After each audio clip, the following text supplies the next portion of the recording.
एक बात कान खोलकर सुन लीजिएगा और एकदम ध्यान से सुन लीजिएगा, ऐसी गलती कभी मत करिएगा कि अगर पोजीशन फंस गई तो आप होल्ड करके जा रहे हैं ऑप्शन की पोजीशन को।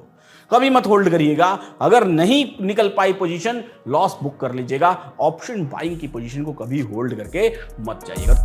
सभी को नमस्कार है, सभी को अभिनंदन है। कैसे हैं सभी लोग? उम्मीद करते हैं सभी लोग अच्छे हैं और जीवन का आनंद ले रहे हैं। तो आज ये वीडियो बड़ा ही इंपॉर्टेंट है।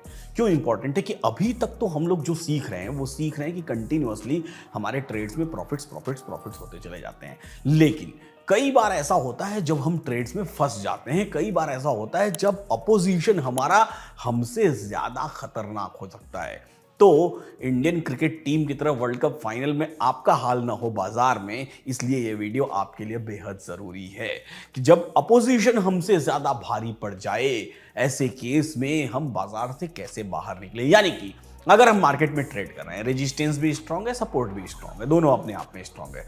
बाजार रेजिस्टेंस या सपोर्ट दोनों में से किसी एक को ब्रेक कर दिया, ऐसे केस में आप क्या करेंगे और तब आपका दिमाग कितना काम करेगा, क्या क्या संभावनाएं हो सकती हैं और स्टॉप लॉस कहां लगाना चाहिए या फिर मार्केट से एग्जिट कब होना चाहिए, इन सारे बातों में, और वो ऐसे केस में प्रॉफिट कब बना सकते हैं, इन सारी बातों के बारे में चलिए बात करने की कोशिश करते हैं। उससे पहले इन्वेस्टिंग डैडी चैनल को सब्सक्राइब कर लीजिए, बेल आइकन प्रेस कर दीजिए, क्योंकि यूट्यूब की इस सीरीज में हम बात कर रहे हैं ऑप्शन चेन के बारे में और ढेर सारी बातें कर रहे हैं और आप ढेर सारा सीख भी रहे हैं। तो चलिए आज की बात करता हूं।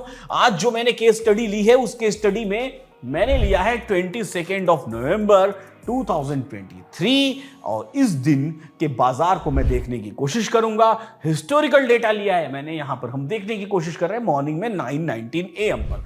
9:19 AM पर अगर आप ध्यान से देखें तो 9:19 AM पर आपको यहां पर डेटा नहीं आता हुआ दिखाई दे रहा है। कैसे पता चला नहीं आता हुआ दिखाई दे रहा है? क्योंकि यहां पर 43 लाख की वॉल्यूम है। तो 43 लाख की वॉल्यूम इतनी सुबह तो आ नहीं सकती, तो नहीं आ सकती, इसका मतलब डेटा अभी फिलहाल नहीं आया हुआ है। तो जहां से डेटा आया हुआ है वहां से हम देखने की कोशिश करते हैं कि बाजार कैसा दिखाई दे रहा था उस समय। हम चलते हैं, समय को बढ़ाते हैं और हम लोग चलते हैं 9:50 AM के आसपास, 9:55 पर देखते हैं कि कैसा डेटा हमको दिखाई दे रहा था और क्या दिखाई दे रहा था हमको बाजार में। 9:50 AM support 19,800 strong, resistance 19,800 strong, दोनों अपने आप में बेहद स्ट्रांग है। ऐसे केस में एक्सटेंशन ऑफ रेजिस्टेंस की मैं बात करूं तो ब्रेकआउट दिख रहा है, मैंने लाइन खींच रखी है आपके लिए, यह है एक्सटेंशन ऑफ रेजिस्टेंस की लाइन। एक्सटेंशन ऑफ रेजिस्टेंस 19,820 के आसपास कहीं पर था और एक्सटेंशन ऑफ सपोर्ट की बात करें तो एक्सटेंशन ऑफ सपोर्ट 19,760 के आसपास कहीं था। तो ये नीचे मैंने 760 के आसपास एक लाइन खींच रखी है। तो एक्सटेंशन ऑफ रेजिस्टेंस और एक्सटेंशन ऑफ सपोर्ट, इन दोनों के बीच में फंसा हुआ बाजार, इन दोनों के बीच में रुका हुआ बाजार। अब एक्सटेंशन ऑफ रेजिस्टेंस और एक्सटेंशन ऑफ सपोर्ट की बात करें तो ऐसे केस में क्या होता है? ऐसे केस में बाजार रेजिस्टेंस और सपोर्ट के बीच में घूमता है। यहां पर एक बात का बेहद खास ख्याल रखने की आपको जरूरत है कि रेजिस्टेंस सपोर्ट जब अपने आप में स्ट्रांग होता है तो बाजार एक बार एक्सटेंशन ऑफ रेजिस्टेंस को हिट करेगा, एक बार एक्सटेंशन ऑफ सपोर्ट को हिट करेगा, और वो दोनों पहली बार हिट करते समय अपने आप में सेफ ट्रेड होते हैं। यहां पर अगर आप ध्यान से देखने की कोशिश करेंगे, बाजार ने जब एक्सटेंशन ऑफ रेजिस्टेंस को हिट किया है तो वो ये वक्त है, और साथ ही साथ पहली बार ये फर्स्ट टाइम हिट किया है, और साथ ही साथ पहली बार जब बाजार ने एक्सटेंशन ऑफ सपोर्ट को हिट किया है तो वो ये वक्त है। यानी कि मॉर्निंग में 9:15 पर ही एक बार बाजार एक्सटेंशन ऑफ सपोर्ट को क्या कर चुका है? हिट कर चुका है, और मॉर्निंग में 10 AM के आसपास बाजार एक बार एक्सटेंशन ऑफ रेजिस्टेंस को हिट कर रहा है। ऐसे केस में हो सकता है कि आप लेट मार्केट में आए और आपने ध्यान नहीं दिया, बाजार दूसरी बार अपने एक्सटेंशन ऑफ सपोर्ट पर आ रहा है, EOS पर, या हो सकता है ध्यान दे भी लिया, आपको लगा कि चलो ये रिस्क ले लेते हैं, या फिर आपने देखा ही नहीं कि पहली बार एक्सटेंशन ऑफ सपोर्ट को मार्केट ने हिट किया था। ऐसे केस में बाजार सपोर्ट को हिट किया और नीचे टूट गया, और नीचे टूट गया तो ये आपके लिए बड़ी भयंकर समस्या क्रिएट कर देगा, क्योंकि ये तो यहां तो सामने सामने आप देख रहे हैं, लेकिन जब लाइव मार्केट में ऐसी कैंडल्स बननी शुरू होती हैं, तोते उड़ जाते हैं, हमारे होश खो जाता है कि करना क्या है। और ये सब समझने के लिए हमको समझना पड़ेगा strong support and strong resistance के कॉन्सेप्ट। अब यहां पर हम लोग समझने की कोशिश करते हैं, यहां पर बाजार नीचे गिरा, नीचे गिरने के बाद एक्सटेंशन ऑफ सपोर्ट पर आया। एक्सटेंशन ऑफ सपोर्ट पर हो सकता है कि आपने एक सीई का ट्रेड ले लिया और आप ये एक्सपेक्ट कर रहे हैं कि बाजार यहां से ऊपर चला जाएगा।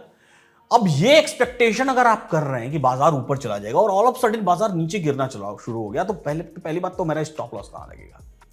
दूसरी बात कि अगर स्टॉप लॉस नहीं लगाना है तो क्या मुझे ये पता है कि ये बाजार यहां से ऊपर जाएगा। चलिए मैं समझाने की कोशिश करता हूं ऑप्शन चेन में।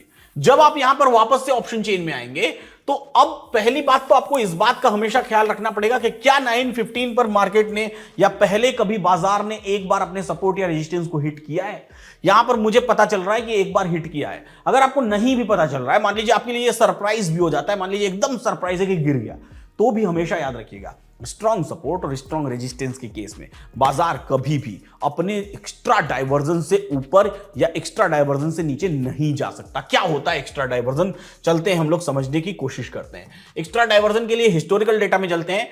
हिस्टोरिकल डेटा में अगर आप देखेंगे तो एक्स्ट्रा डाइवर्जन 19,800 के केस में रेजिस्टेंस साइड में 850 का पर क्लिक करेंगे तो एक्स्ट्रा डाइवर्जन है 863, इससे ऊपर कभी नहीं जा सकता बाजार। और सपोर्ट साइड में 19,750 के पुट साइड पर क्लिक करेंगे तो 720 की वैल्यू, इससे नीचे कभी नहीं जा सकता बाजार। यानी कि जब बाजार नीचे गिरेगा ना तो 720 पर आपके पास एक धुआंधार बढ़िया वाला एवरेज करने का मौका होगा। देखिए मैंने एक लाइन खींच रखी है, ये आपके पास एक चांस है, this is the chance to bye.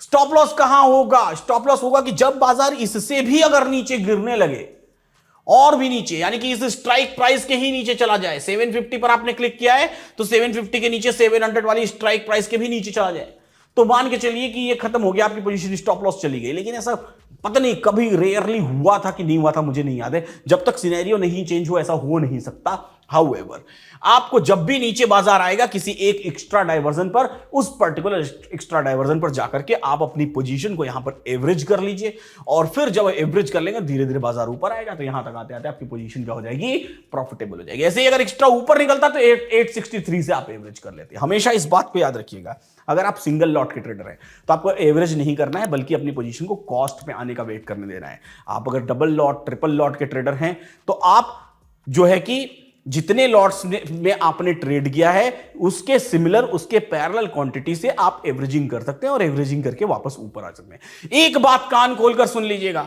और एकदम ध्यान से सुन लीजिएगा, ऐसी गलती कभी मत करिएगा कि अगर पोजीशन फंस गई तो आप होल्ड करके जा रहे हैं ऑप्शन की पोजीशन को, कभी मत होल्ड करिएगा। अगर नहीं निकल पाई पोजीशन, लॉस बुक कर लीजिएगा।